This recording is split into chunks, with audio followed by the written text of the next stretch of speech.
यो चाहिँ लोकल कुखुराको अन्डा हो। कुखुरा पाल्नु भनेको चाहिँ मलाई एकदमै मनपर्ने काम जस्तै बनिसकेको छ। आजभन्दा 10 वर्ष अगाडि म 5 कक्षामा पढ्दै गर्दा मेरो मम्मी ड्याडीले दसैँमा टिका लगाएर दिनुभएको 500 रुपिसले चाहिँ मैले मेरो लाइफमा फर्स्ट टाइम 2वटा चाहिँ कुखुरा किनेर ल्याएको थिएँ। त्यो कुखुराहरू मध्ये चाहिँ एउटा भाले र एउटा पोथी थियो र केही समय बितेपछि उनीहरू दुईजना मिलेर 11वटा बच्चा चाहिँ जन्माएको थिए। जब उनीहरूले 11वटा बच्चा जन्माए त्यसपछि चाहिँ मैले त्यो भालेलाई बेचिदिएँ र त्यो भाले बेचेसँगै चाहिँ मैले मेरो लाइफको फर्स्ट इन्कम 2000 रुपिस चाहिँ गेन गरेको थिएँ।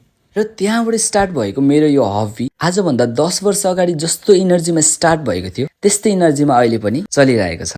कहिलेकाहीँ मलाई यो हबीले पकेट मनी पनि दिने गर्छ, कहिलेकाहीँ इन्जोयमेन्ट र साथसाथै धेरै फन। भर्खर निस्किएको चल्लाहरूलाई केयर गर्नु, हुर्किँदै गरेको कुखुराहरूलाई चाहिँ बारीमा लगेर चराउनु, उनीहरूसँग टाइम स्पेन्ड गर्नु, साथसाथै उनीहरूको होमलाई पनि डेकोर गर्नु र कसरी उनीहरू खुसी भएर बस्न सक्छन् त्यो सोच्नुमा पनि छुट्टै आनन्द छ। हामीसँग हाम्रो घरमा थोरै बारी छ र त्यो थोरै बारीलाई पनि एक साइडलाई हामीले करेसा बारी बनाएको छौँ भने अर्को साइडमा चाहिँ हाम्रो कुखुराहरूलाई बस्ने घर छ। अब छिट्टै नै जाडो मौसम आउन लाग्यो, त्यसैले चाहिँ हामीले उनीहरूलाई बस्नको लागि चाहिँ एउटा खुला जाली भएको चाहिँ खोर बनाएको छौँ र राति चिसो हुँदा थुन्नको लागि चाहिँ हाम्रो गेट बाहिर चाहिँ एउटा छुट्टै खोर रहेको छ। उनीहरूले यहाँभित्र लगाएको सागसब्जीहरू खाइदिन्छ भनेर हामीले उनीहरूलाई चाहिँ गेट खोलेर सिधै बाहिर लगेर चाहिँ चराउने गर्छौँ। त्यो चराउँदै गर्दाखेरि पनि उनीहरू एकदमै चकचके हुन्छन् र अरूको बारेमा पनि केही खान गइदिन सक्छन्। त्यसैले एकजना चाहिँ उनीहरूको गार्ड भएर चाहिँ त्यहीँ बस्नुपर्छ। अहिले भने हाम्रो खोरमा चाहिँ 3वटा फिमेल